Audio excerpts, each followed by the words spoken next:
take a bit longer than others to formulate what they're trying to say. So just making sure that, it's not too short a time, but it's not too long a time either. Yep, good. And time is actually very, very important, and you're quite right in saying that. Also, you need to know if you're walking into a theory assessment, how long it's going to be. Is it going to be 1 hour? Is it going to be 3 hours? Time bound can also be effects of, and quite, what you're saying. So if I was needing to write a 10,000 word essay, how long essentially is that actually going to take? Because that needs to be factored into the hours allocated for the whole course within the program. So if a course is 15 credits, it's 150 hours. So, your assessment actually needs to be part of that as well. It's not an added on top of. So, if you're getting someone to write 10,000 word essay, that might take them 20 hours. So that needs to be within the equation of the learning. Yeah. So no, good point. What else is good assessment?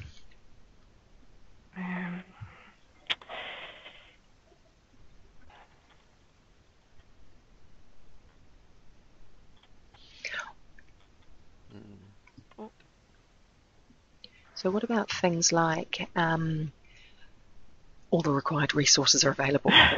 Yes. Yes. Sorry, I'm just trying to think in terms of if I was sitting something. Yeah. I'd want to know that what I'm given, I've got everything I need at my fingertips to be able to do it and complete Absolutely. it. Absolutely. Oh, and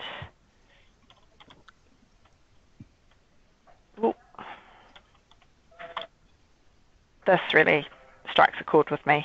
No surprises. Fabulous. And that's hugely important, like thinking about, when do you know what your assessments are? Yeah. Right, yeah. Which when we're giving our students a course outline, like was put up at the beginning of the fundamentals, so you knew within that first week, and it's actually policy here at the Polytech that within the first 2 weeks the course outline needs to be up on Moodle so that you have access and know exactly what your assessments are and when they're due. So you've got no surprises. So also within that, you could see what the marking criteria is. So, you can go in, your assessments now that have been up on Moodle for the last 9 weeks, you know exactly what I'm marking you on because the marking rubric is there. There's no surprises. I'm not suddenly going to pull something else out and say, oh no, you all got, 50% because, nobody did a beautiful bibliography. So, exactly. So no, good, no surprises. Yeah. What about things like, checking of assessments so that they're, a good assessment really needs to be checked and what we call pre-moderated prior to it actually going to the learners, and then post-moderated afterwards. So once they've been marked and handed back and the students have got their mark, there'll be 3 lots of work that are taken. It might be a class of 15 and they will pick 3 students' work. And my marking, if I was a teacher, my marking goes through a quality check as well to make sure that, I'm being even and fair with my marking. So pre and post moderation is hugely important. And also things like that you are notified of your results within a timely manner. And normally within our course outlines there is some generic wording, and Michael, you'll know this from writing all your course outlines, that it sort of says students will get their assessments back or get their marks back within 10 working days or 2 weeks or something like that. It's written in there so that and again that brings in your timely that you were talking about, Christine, that exactly when things are going to happen. Yeah, true. And anything else that you could, I mean, it's sort of thinking, you think of your assessment material, but it's kind of thinking, the bigger as well. If you're writing assessments, Yeah. What else makes it a good assessment?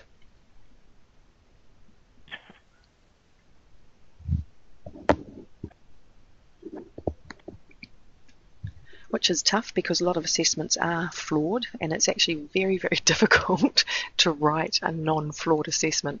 There's always going to be a couple of fish hooks within there, and so the trick when you are actually writing them is just to try and minimise those fish hooks as much as possible.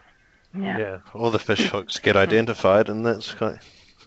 yeah, exactly, and that's really or be part of it. Yeah, I know, you've got to think quite cleverly with that, don't you? Yeah. Point them out in the beginning. Okay. So I guess you want to write assessments that are going to challenge your learners, but not leave you open to, you have to have them quite tightly written as well, so that you're not getting a multitude of answers. You know what I mean? That's too broad. That your answers are so broad. Yeah. And that's almost that thing as well is, like Michael was saying before, gosh, have I covered everything? Or, sometimes it can be a good reflection. I remember, teaching years ago, and the students in the assessment all wrote down a random response, but they all wrote down the same random response, and I was kind of thinking to myself, where has this come from? But it was an anecdotal story that I had told that linked to this, and that's what had stuck in their heads. Yeah. And so then it was like, right, okay, I have to, when I go back and review the assessment, because the answer was correct, it just wasn't in the answer schedule. I actually went back and put it into the answer schedule and made sure that it was something that was discussed the whole time and wasn't actually just an anecdotal story. So it is a good reflection, on your teaching, that you keep coming back and using that for yourself. Yeah. Okay, so if we have a look, what I've got here are a couple of assessments. So 2 assessments for us just to go through and have a wee look at. One is very flawed and one is not very flawed. So if I bring the first one up, and if we just have a kind of a read through, and you can make comments on it if you like, or we could just use it as a discussion point. What is this sufficient? As if you were given this is a completely made up article. That's all assessment. Sorry, that certificate in film and TV. Is this enough information for you if you were going to do this assessment? What are some points that kind of become obvious to you or stick out?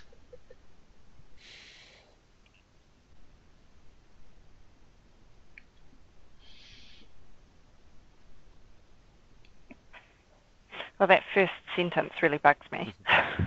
Yeah, the assessment is the only assessment. Yeah. That is a typo, I know. Yeah. I'm going to get rid of that. Thanks, Christine. Oh, dear. No, that's perfect. That's good. You'll see it come up on the next one too, so remind me to get rid of it. Okay. Once I get past that.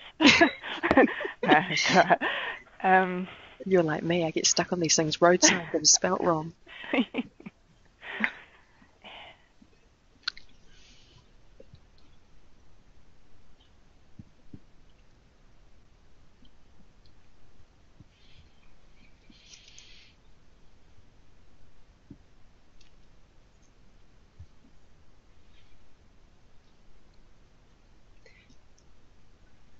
So one of the good things that's in here is that we do have the only assessment. So the learner knows, right away that there's only one assessment for this course.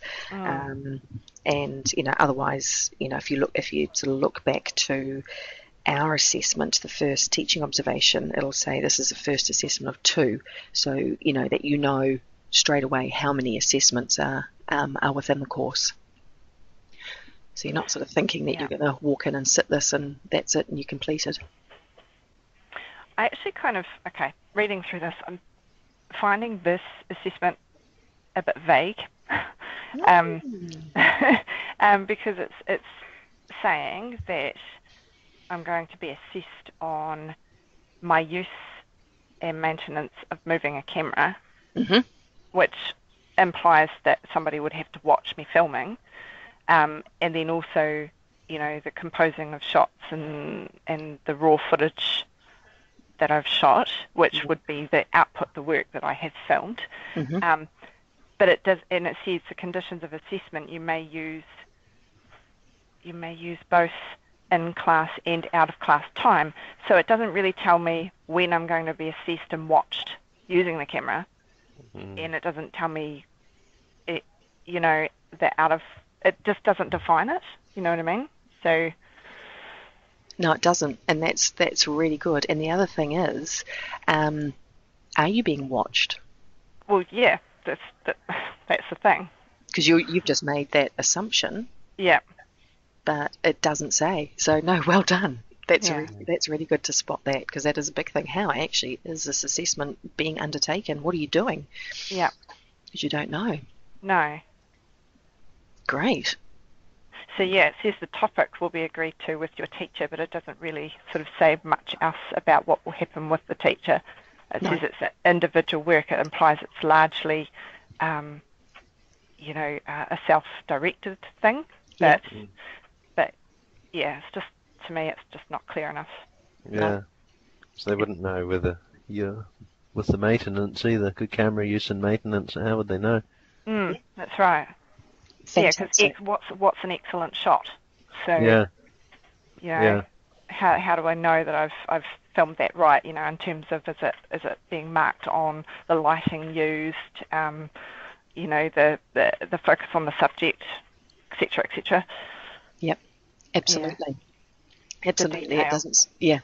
There's not enough detail at all to be able to complete this assessment. Moving down, what else can you find? Great. Good work, guys.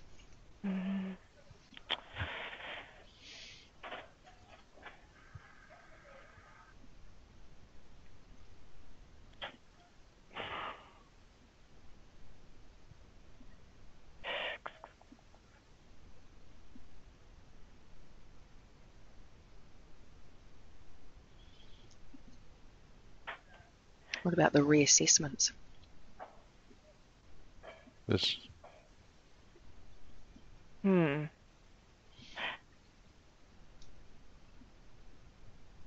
Okay. So, because there's no reassessment, does that make this type of assessment a certain type? I'm not quite sure how resubmissions work. So and it generally comes down to the policy of the Polytechnic, and because we do have a resubmission policy, this is, if this was for us, it would actually be breaking that. So the reason that's in there is that, just to bring that awareness around. So we have a resubmission policy that says pretty much within 2 weeks, you are able to, if you do not reach 50%, you are able to resit. However, you can't get higher than C, is it? Yeah, C minus. Fantastic. Okay. Yeah, brilliant. So you can just pass on a resubmission. Yep, brilliant. Right. Well done. So should there also be something around extensions in here as well? Yep, there should be. Right. Definitely should be.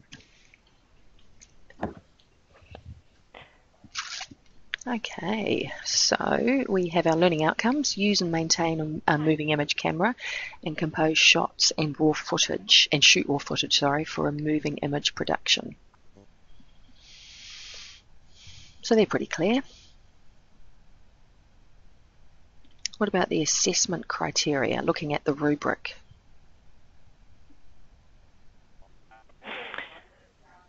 Yeah, well, I think that's where we were saying that there's not enough detail in that assessment criteria. Absolutely. And look at the wording of the rubric on the left-hand side. Where's that wording seen before? So Oh, using I see. So that, It's the learning outcome. yeah. learning outcomes. Absolutely. So what would be the problem with having, or what would be a concern with having your learning outcomes written like that within a rubric of Yeah, 2 there's no rows? explanation of how you meet that learning outcome. Like, No. yeah. So, okay, so the learning outcomes and the assessment criteria need to be different, because the assessment criteria is almost like the process of getting to the learning outcomes. Excellent. Does that make sense? Yeah, Yeah. it Yeah. does. It breaks it down. And Mm. the other thing as well, and something to, because you've got 2 learning outcomes and 2 rows, if I was absolutely fantastic at excellent camera use and maintenance, but my shots were composed inappropriately, I wouldn't do it. I could pass this course on just 1 learning outcome, but completely miss the second learning outcome. Mm. So it means I've passed a course without, completing the course requirements. So that's actually quite a major flaw within, if you're going to write a rubric. Yes, one, you haven't broken it down, and you've got, 1 learning outcome per row. So it leaves it open to be able to absolutely pass a course without meeting all the learning outcomes. So Okay. it's a maximum of 20 marks, is it? Yes. So you're right. So Yeah. So maximum 20 marks. So I mean, you if get I've an got, A in the first one. yeah, and It's done. a D in the second one, I've got 14 marks. So Yeah. I passed. Right. Ah. Yeah, I was thinking the pass mark. There was, I can't put my finger on the pass mark as 50% to me. I wasn't sure if that was appropriately worded, stated. Right. I wasn't sure on that one. Yeah. But And it's not really, and again, like you said, there's just not enough information in here. So, yeah. to meet our, this is an A, the first column. This is a B, this is a C, and this is your D column.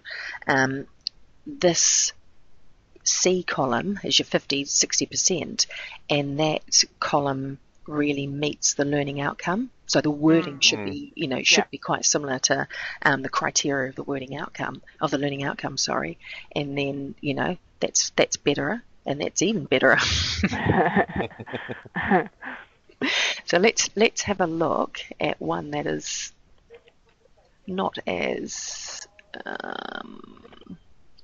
assessment number 2, and let's pull this one to bits. So this is a less flawed assessment. So just having a look at the information that's in here. Same course, same assessment. Yeah. I'm going to fix that typo in there.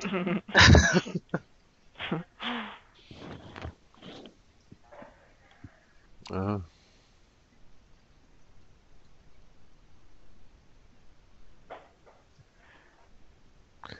Wow, there's a lot more on that one than there was on the other one. So it's giving you a lot more to Yeah. go on, knowing exactly, even down to the ratio 6:1 for drama and 10:1 for documentary. Yeah, and you will be assessed through observation of working with your camera. Yeah, and so so observation stated. Absolutely. Yeah, guidelines around how long your footage must be. Yep. Pass criteria, 50%, and your teacher must observe. Absolutely. Yeah.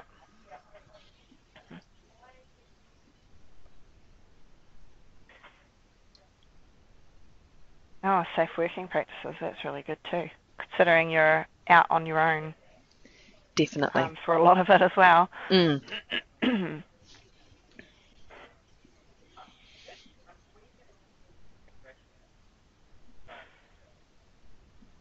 do it the same assessment table. Learning outcomes are the same.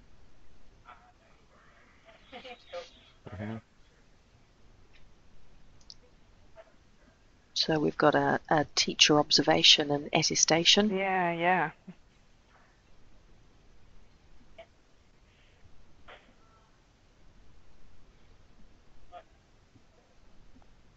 Oh, yeah. I like the link to the Classifications Act as well, Yes, and definitely. the fact that the learners got to agree that they've met those standards. Absolutely. When they're, and it's especially important when you are doing a course that does have a governing body looking over it. Definitely you have to meet those requirements. Oh, yeah. Yeah. Yeah, absolutely. And so how do you feel about the assessment criteria, the rubric? It's a lot clearer. And a lot more broken down. So Yes. you can actually see, the learning outcomes themselves have been broken down. So the learners will actually have to meet different parts of each learning outcome to pass a course. So they can't, miss one whole learning outcome. There's twice as many potential marks too, isn't it? Yeah. And that's okay because, you can always just divide that into a percentage. Yeah.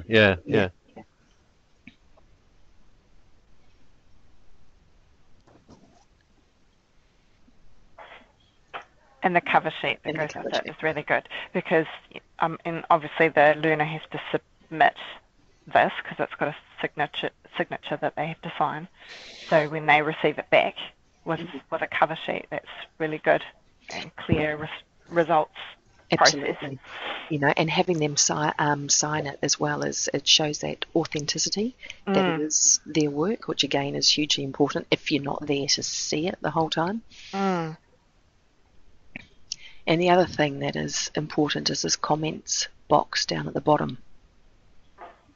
So that's space that the teacher, the tutor, can actually give feedback. So rather than just knowing that you've passed, you always want some information of to feed forward. Okay, I've passed, but what did you notice? What can I do better? How can I improve? Yeah. That's one thing, just giving feedback, but I always think it's actually hugely important to feed forward. Yeah, I really struggled with that the other day on an assessment. One of the fellas got 100%, and it's like, what do you write in the comment? Oh, right. Yeah. Stumped. Yeah, exactly. Just right. You're awesome. Yeah, I know. Was that on a theory, Michael, or was that on... Yeah, it was on the paving theory. It was on the paving theory. Wow. Far out. Yeah, I know that. When they do that, it does actually make it very difficult. Give them something else to read. Is there any extra books or anything that they can focus on? Yeah. No, that is tough. Well done. He's the next tutor. Yeah. Well, yeah. So when you look at, these two, one very flawed, and this one that we're looking at now, the less flawed. I mean, as I said, assessments always do have flaws, even though they're very, very slight. What are the parts that make up an assessment that, from here you see are important? Because, assessment tools or assessment materials are always made up of a pile of parts. So, to you, what are those parts that you've noticed that you would think now, okay, I definitely need to include in my assessments?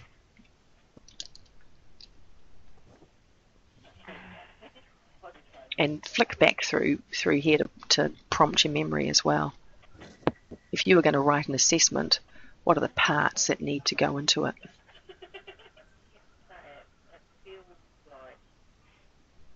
So the learning outcomes need to go in there. Yeah, definitely. And a summary of how you're expected to show those learning outcomes. Definitely. Excellent. Guidelines around how you're to show them. Yeah.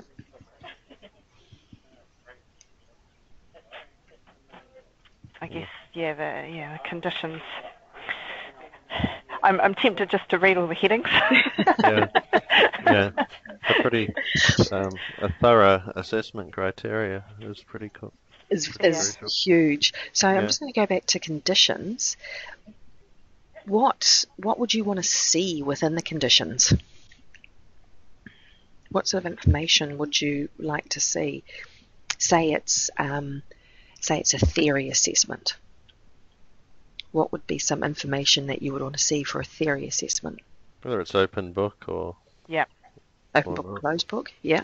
Yeah. how long it's going to take. Great.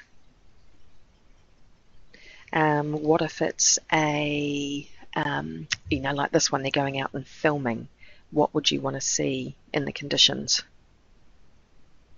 So whether it was written or oral or Good. presentation. Great. Oh yeah. What if it was doing a presentation? What would be some conditions you'd want to see around a presentation? So the length. Yeah. Whether it was a group assessment or an individual assessment. Fabulous.